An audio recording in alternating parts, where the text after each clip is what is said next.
Hello बच्चों, तो आज हम लोग बात करेंगे कुछ क्वेश्चन पर जो कॉम्पिटिटिव पॉइंट ऑफ व्यू से भी इम्पोर्टेंट है और कंपटीशन में पूछा गया है। इस तरह के 5 क्वेश्चन का आपको सीरीज मिलते जाएगा, जिसको हम लोग लिखे हैं 5Q01, मतलब फर्स्ट वीडियो लेक्चर जो है इस क्वेश्चन पर मैं दे रहा हूँ। अब देखिए यहाँ पर जो है इस क्वेश्चन के सॉल्यूशन के दरमियान हम लोग कॉम्पिटिशन का जो कॉन्सेप्ट जो है उस कॉन्सेप्ट को हम लोग समझेंगे कि क्वेश्चन जो है कंपटीशन में किस बेसिस पर पूछा जाता है, कौन सा कॉन्सेप्ट पर पूछा जाता है। हम लोग यदि कॉन्सेप्ट समझ लेते हैं तो क्वेश्चन अपने आप सोल्व कर लेंगे। देखिए यहाँ से कहता है कि the compound in which the distance between the two adjacent carbon atom is largest. दो एडजेसेंट कार्बन एटम जो है उसमें बॉन्ड जो डिस्टेंस जो है दो कार्बन के बीच वह किस में बड़ा होगा। तो यहाँ इथेन है, यहाँ इथीन है और इथाइन और बेंजीन। तो देखिए सबसे फर्स्ट जो है ये कार्बन जो है इस इथेन में हम लिख सकते हैं क्या, कार्बन कार्बन सिंगल बॉन्ड, क्योंकि ये सिंगल बॉन्ड वाली है बात। अब इसका बॉन्ड लेंथ जो होगा ये बॉन्ड लेंथ 154 पिकोमीटर। इथेन की यदि बात करें तो कार्बन कार्बन डबल बॉन्ड, इसके लिए यदि बॉन्ड लेंथ की बात करें तो यहाँ पर कितना होगा 134 पिकोमीटर। इथाइन की यदि बात करें तो यहाँ पर कार्बन कार्बन ट्रिपल बॉन्ड, ठीक है। इस स्थिति में यहाँ से हम देख सकते हैं कि इसका बॉन्ड लेंथ जो होगा वह 120 पिकोमीटर। और यदि बेंजीन की बात करें तो इसमें जो बॉन्ड लेंथ जो होगा, bond length between single and double bond average, यहाँ पर जो है एवरेज लिया जाता है, ठीक है ना। एवरेज क्या होगा 139 पिकोमीटर। इस तरह से इसका मतलब कि सबसे ज्यादा डिस्टेंस कौन है, तो सबसे ज्यादा डिस्टेंस जो है इथेन का होगा 154 पिकोमीटर। तो इसका आंसर क्या लिखेंगे ए। यदि हम बॉन्ड लेंथ तो हम लोग देखें इस बॉन्ड लेंथ में सीक्वेंस भी यहाँ से आपको कभी, अभी तो ये क्वेश्चन पूछा है बॉन्ड लेंथ पर, कभी इसके सीक्वेंस पर भी पूछ सकता है कि इसमें जो है सो इंक्रीजिंग ऑर्डर या डिक्रीजिंग ऑर्डर में लिखें। तो जरा देखिए कि यहाँ पर जो है सो लिखेंगे बॉन्ड लेंथ ऑर्डर की यदि बात करें, बॉन्ड लेंथ ऑर्डर की यदि बात करें तो सबसे पहले क्या होगा इथेन, उसके बाद क्या होगा बेंजीन और उससे यह जो सो क्या है बॉन्ड लेंथ ऑर्डर। तो ये कौन से ऑर्डर में हम लोग जा रहे हैं, डिक्रीजिंग ऑर्डर में। यहां से क्या लिखेंगे डिक्रीजिंग ऑर्डर, ठीक है ना। तो सबसे ज्यादा इथेन में, उसके बाद बेंजीन, उसके बाद जो है सो देख लीजिए इथीन, और इथीन सबसे कम किस में होगा इथाइन में, ठीक है ना। तो इस तरह से जो है हम लोग यहाँ पर इस क्वेश्चन को देख रहे हैं, ठीक है ना। ये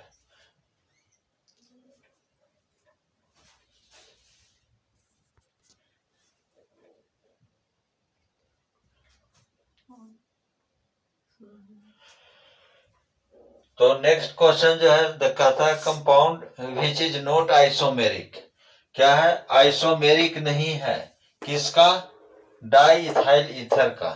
तो सबसे फर्स्ट ऐसे क्वेश्चन में हम क्या करेंगे कि आइसोमेरिक को समझने के लिए जो क्वेश्चन में जो दिया गया है उसका पहले स्ट्रक्चर लिखेंगे। तो देखिए डाई इथाइल ईथर, तो डाई इथाइल ईथर का स्ट्रक्चर क्या होगा, देखिए तो डाई इथाइल, तो यहाँ पर जो है इथाइल का मतलब दो कार्बन, तो यहाँ लिखेंगे CH3CH2 और OCH2CH3।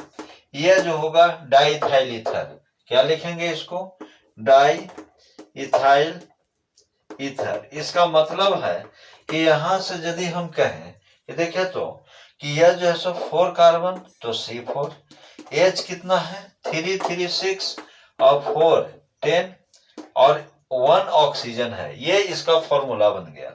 अब देखिए ये फॉर्मूला जब हुआ तो इस स्थिति में इसको हम 2 फॉर्म में लिख सकते हैं। एक जो है सो लिखेंगे CH3CH2 और CH2OH। एक तो ये हो सकता है, देखिए तो 1 2 3 4 और हाइड्रोजन कितना 3 2 4 3 2 5 5 2 7 और 7 और 2 9 1 10 1 ऑक्सीजन। ये तो अल्कोहल हो गया, अल्कोहल। और सेकेंड जो है हम लोग लिख सकते हैं क्या CH3CH2 और O और CH2CH3। यह जो है सो ईथर हो गया। इसका मतलब हम यहां से लिख सकते हैं, देखिए तो कि यह जो है सो फंक्शनल आइसोमर शो करता है। पहला कॉन्सेप्ट तो ये है। तो यहां से हम ये कह सकते हैं कि यह जो है सो फंक्शनल आइसोमरिज्म को शो करेगा, यानी ये 4 कार्बन कंपाउंड जो है जो ईथर भी है और अल्कोहल भी होगा। लेकिन अब सवाल यहां से देखिए, अब हमें कॉन्सेप्ट मिल गया कि यह जो है इसका आइसोमेरिक फॉर्म अल्कोहल भी हो सकता है और इसका यह जो है ईथर भी हो सकता है। तो इसमें कौन नहीं हो सकता है? अब जरा देखिए, यहां पर लिखेंगे एन प्रोपाइल मिथाइल ईथर। जरा इसको जरा देखिए तो एन प्रोपाइल, यहां से हम लिखेंगे CH3CH2 और CH2 और यहां से OCH3। इसका मतलब है कि यह जो एन प्रोपाइल, मतलब एन का मतलब नॉर्मल परफिक्स एन को, जो परफिक्स एन जो है वो कॉमन नेम सिस्टम में इसका यूज करते हैं। अब यहां से एन प्रोपाइल का मतलब स्ट्रेट चेन। दूसरी बात कि यहाँ पर जो मिथाइल ईथर तो स्ट्रक्चर ये बन गया, यानी इसका स्ट्रक्चर ये बन गया, ठीक है ना। तो यह जो है देखिए तो 1 2 3 4 कार्बन C4, H 3 3 6 और 4 10 और 1 O। इसका मतलब है कि यह जो है सो आइसोमर्स बन जाएगा, इसका डाइथाइल ईथर का आइसोमर्स बन जाएगा। तो फर्स्ट ये बन जाएगा। सेकेंड में जरा चेक कर लेते हैं, ब्यूटेन 1 ओल। तो देखिए यहां से लिखा हुआ है ब्यूटेन 1 ओल, इसको लिख सकते हैं। देखिए फिर से जो है सो लिख सकते हैं, ये ए में आ गया और ये बी में ब्यूटेन CH3 और CH2 और CH2 और यहां से OH 1 पर OH, ये भी जो है सो आइसोमर्स बन जाएगा। इसके बाद देखिए सी में 2 मिथाइल प्रोपेन 2 ओल, जरा देखिए तो अब ये जो 2 मिथाइल प्रोपेन 2 ओल मतलब CH और CH देख लीजिए। अब यहाँ पर 2 पर मिथाइल, तो यहाँ पर 2 पर मिथाइल लगा दीजिए, ठीक है ना। और प्रोपेन 2 ओल, इसी पर जो है सो क्या लगेगा, ओल भी लगेगा, OH ग्रुप इस पर भी लगेगा। अब इसको 3 कर दीजिए, इसको 3 कर दीजिए। तो देखिए 1 2 3 4 कार्बन C4, H कितना 3 3 6 3 9 1 10, यानी H 10 और वो 1 O। इसका मतलब ये भी जो है सो आइसोमर्स हो जाएगा, यानी यहां से ये C भी आइसोमर्स हो गया, A भी हो गया, B भी हो गया, C भी होगा। पूछ रहा है क्या, नोट आइसोमेरिक फॉर्म। तो इसका मतलब है कि डिफिनिट है कि आंसर क्या हो जाएगा डी। लेकिन जो है ऐसे भी इसको समझ सकते हैं, यदि स्ट्रक्चर नहीं बनाए तो भी समझ सकते हैं। कैसे, देखिए यहाँ पर इसका लास्ट में ये OH है, इसका मतलब है कि अल्कोहलिक फॉर्म होगा। यहाँ ईथर है तो अल्कोहल और ईथर एक दूसरे का फंक्शनल आइसोमर्स बनता है। यहाँ भी ओल है, यानी कि ये जो आपको सफिक्स जो है यानी फंक्शनल ग्रुप को रिप्रेजेंट कर रहा है, तो ये भी अल्कोहल। तो ये तीनों जो बन सकता है। अब ये जो है डिफिनिट है कि यहाँ ONE लगा हुआ है और ONE जो है वो किसका होता है, कीटोन के लिए, कीटोन के लिए होगा। इसका मतलब है कि कीटोन कभी भी इसका आइसोमेरिक फॉर्म नहीं होगा। अब देख सकते हैं कि ब्यूटेन ओन लिखा हुआ है। अब जो है सो इसका मतलब है, यहां से इसका स्ट्रक्चर आप देख सकते हैं, जरा देखिए तो अब जो है सो इस स्ट्रक्चर को यदि हम बनाना चाहें तो देखिए 4 कार्बन का कीटोन है, जैसे CH3, CH2, C double bond हो, या फिर एक स्टेप और ले लें, देखिए तो CH और यहाँ पर CH3। अब ये 4 कार्बन हो गया, लेकिन ये जो है सो ONE अब यहाँ पर लगा दीजिए डबल बॉन्ड हो, ठीक है ना, तो यहाँ से हाइड्रोजन हटेगा। अब देख लीजिए कितना 3 2 3 और 3 6 C4 1 2 3 4 हाइड्रोजन 3 3 6 2 8 H8 और 1 ऑक्सीजन। तो ये क्या ये कभी भी जो है सो आइसोमेरिक फॉर्म होगा? नहीं होगा। यानी कहने का मतलब है कि यह कीटोन जो है सो कभी भी ईथर का आइसोमेरिक फॉर्म नहीं होगा। नेक्स्ट हम लोग देखते हैं,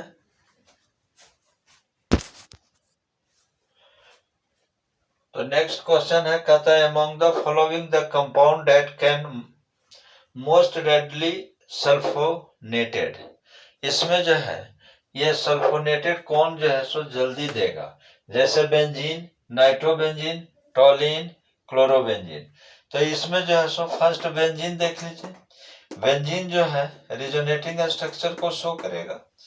नाइट्रोबेंजीन जो है यहां से देख लीजिए, बेंजीन के ऊपर जो है सो क्या होगा? यह जो है NO2 ग्रुप होगा। अच्छा, NO2 ग्रुप जब होगा इसका मतलब NO2 जो है वो क्या होगा? इलेक्ट्रॉन खींचने वाला होगा, मतलब electron withdrawing group, electron withdrawing group. और यह जो है -I और -R। नेक्स्ट जो है C में टॉलिन, तो टॉलिन में जरा देख लीजिए, यह बेंजीन और इस बेंजीन के ऊपर एक मिथाइल ग्रुप होगा। यह जो मिथाइल ग्रुप होगा CH3, यह इलेक्ट्रॉन विथड्रॉइंग ग्रुप, यह इलेक्ट्रॉन देने वाला ग्रुप होगा, मतलब इलेक्ट्रॉन विथड्रॉइंग ग्रुप होगा, ठीक है ना, इलेक्ट्रॉन पुश करने वाला। तो यह जो है सो +I इफेक्ट शो करेगा। क्लियर है? नेक्स्ट अब जो है क्लोरोबेंजीन की यदि बात करें तो क्लोरोबेंजीन जो है इस तरह का स्ट्रक्चर Cl, यह इलेक्ट्रॉन खींचने वाला ग्रुप लगा हुआ, मतलब हम कह सकते हैं कि यहां से Cl जो है यह -I इफेक्ट को शो करेगा। -I इफेक्ट मतलब इलेक्ट्रॉन विथड्रॉइंग ग्रुप, है ना। अच्छा, इलेक्ट्रॉन ये जो है electron donating group, electron donating group है मिथाइल ग्रुप, और यह इलेक्ट्रॉन खींचने वाला है। तो जब इलेक्ट्रॉन खींचेगा इसका मतलब है कि यहां से बेंजीन रिंग के ऊपर काफी स्ट्रेन पैदा होगा। अब यहां से ये इलेक्ट्रॉन पुश कर रहा है, तो इस स्थिति में यह जो केस जो है C टॉलिन जो है यह आसानी से आपको सल्फोनेटेड कंपाउंड बना सकता है। और दूसरी बात, यह जो है सो सब्स्टिट्यूशन एलिमिनेशन रिएक्शन को शो करता है। तो हम यहां से कह सकते हैं कि यह जो टॉलिन जो है, टॉलिन शो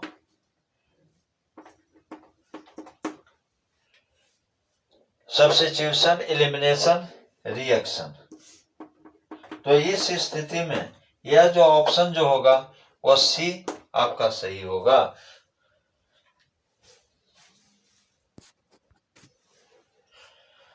तो नेक्स्ट क्वेश्चन जो है कहता है which of the following compound will exhibit cis trans isomerism, मतलब ज्योमेट्रिकल आइसोमेरिज्म। तो सिस ट्रांस आइसोमेरिज्म के लिए क्या होगा? C double bond C first case. जो सेकंड, ये जो S कार्बन जो है इसको sp2 हाइब्रिडाइज, ये भी जो कार्बन जो होगा sp2 हाइब्रिडाइज होना चाहिए। और इस पर दो डिफरेंट ग्रुप, इसके ऊपर दो डिफरेंट ग्रुप होगा, जैसे A B, तो यहां लिखेंगे A B। यह जो है सो ज्योमेट्रिकल आइसोमेरिज्म देगा। Due to restricted rotation, due to restricted rotation about carbon carbon double bond, ठीक है। यह जो है केस होना चाहिए। अब देख लीजिए इसमें से, यह ब्यूटीन 2 ब्यूटीन तो CH3 CH double bond CH single bond CH3। अब देखिए यहां पर जो है ये दोनों कार्बन को ले लीजिए, C डबल बॉन्ड C, एक हाइड्रोजन इधर लगा दीजिए, एक मिथाइल ग्रुप इधर, ठीक है। इस कार्बन के लिए एक हाइड्रोजन इधर, एक मिथाइल ग्रुप इधर। यह कार्बन जो होगा sp2 कार्बन हाइब्रिडाइजेशन, यह sp2 कार्बन, ये दोनों ग्रुप सेम साइड में, तो क्या लिखेंगे सीस आइसोमर्स, ठीक है। और इसी का जो है सो ट्रांसफॉर्म में लिखेंगे C double bond C H CH3, इधर लिखेंगे CH3 और इधर H, ये बन गया ट्रांसफॉर्म।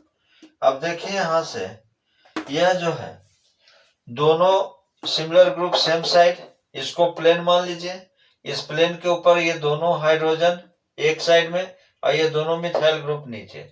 इसका मतलब है कि ये जो है सो दोनों ग्रुप सेम साइड सीस, और यहाँ पर इसको प्लेन मान लीजिए, हाइड्रोजन ऊपर एक और एक नीचे। इसका मतलब है ये जो है सो दोनों एक दूसरे के अपोजिट साइड में, तो ये कर सकते हैं ये ट्रांसफॉर्म। दूसरी बात, इस स्थिति में आप देख सकते हैं कि यह हाइड्रोजन और यह हाइड्रोजन एक दूसरे का एंटी पैरेलल, मतलब एंगल की यदि बात करें तो 180, जब 180 पर दो सिमिलर ग्रुप प्रेजेंट होगा तो वह ट्रांस शो कर सकता है, जबकि कार्बन जो है, यानी ये जो कार्बन है इस कार्बन का हाइब्रिडाइजेशन sp2 होना चाहिए, तो ये जो है शो कर देगा, यानी फर्स्ट ऑप्शन। सेकेंड ऑप्शन की यदि बात करें तो यह 2 ब्यूटाइन, यानी C ट्रिपल बॉन्ड C, और लिख सकते हैं CH3, यहां से लिख सकते हैं CH3। तो ये जो है ट्रिपल बॉन्ड में ये जो है सो क्या बनेगा, sp हाइब्रिडाइज कार्बन, ये भी sp हाइब्रिडाइज, और sp हाइब्रिडाइज मतलब यहाँ पर जो है सो कितना देखे तो यह जो है sp, मतलब यह जो sp और sp हाइब्रिडाइजेशन, तो इस सिचुएशन में यह जो है सो ज्योमेट्रिकल आइसोमरेज शो नहीं करेगा, ठीक है ना। तो ये आपका नहीं। इसके बाद 2 ब्यूटेनॉल की यदि बात करें तो इस 2 ब्यूटेनॉल में देख लीजिए जरा ये क्या सिचुएशन आता है। अब यहां से 2 ब्यूटेनॉल में देखें तो यानी CH3 CH2, अब देखिए OH है ना, यह OH किस पर है, 2 पर, यहां पर लगा दीजिए CH2, यहां पर CH3, तो देखिए तो इस सिचुएशन में ये C, यहाँ पर कोई डबल बॉन्ड है नहीं, इसका मतलब है कि ये तो ऐसे भी जो है सो GI नहीं शो करेगा, तो लिख सकते हैं नो GI।